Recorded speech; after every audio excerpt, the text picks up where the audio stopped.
நீங்க சரியான எதிர்காலத்தை தெரிஞ்சுக்கலன்னா கூட கவலை இல்லை. ஆனா தவறான எதிர்காலத்தை ராசி பலனை தெரிஞ்சுக்கிட்டீங்கன்னா உங்க வாழ்க்கையை நீங்க அழிச்சுப்பீங்க.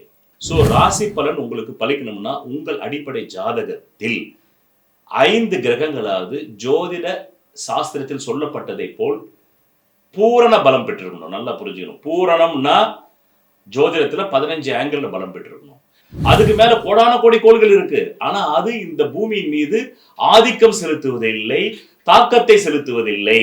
அப்படி என்றால் யாருக்கெல்லாம் தாகம் கொண்டவர்கள் தங்கள் வாழ்க்கையில் பெரிய லட்சியம் வச்சிருக்கீங்க, நான் அம்பானி ஆகணுங்க, சாவத்துக்கு நான் ரஜினி ஆகணுங்க, நான் கமல் ஆகணுங்க, ஆமாங்க நான் ஒரு அரசியல் சாணக்கியனா மாறணுங்க அப்படின்னா நீங்க தெரிஞ்சுக்கணும். நல்ல செயல்களை செய்பவன் நல்லவன், கெட்ட செயல்களை செய்பவன் கெட்டவன். அப்போ விட்ட குறை தொட்ட குறை தானே வரும். திடீர்னு ஒருத்தன் 60 வயசுக்கு மேல ஒருத்தன் திடீர்னு ஐஏஎஸ் பாஸ் பண்ண முடியுமா?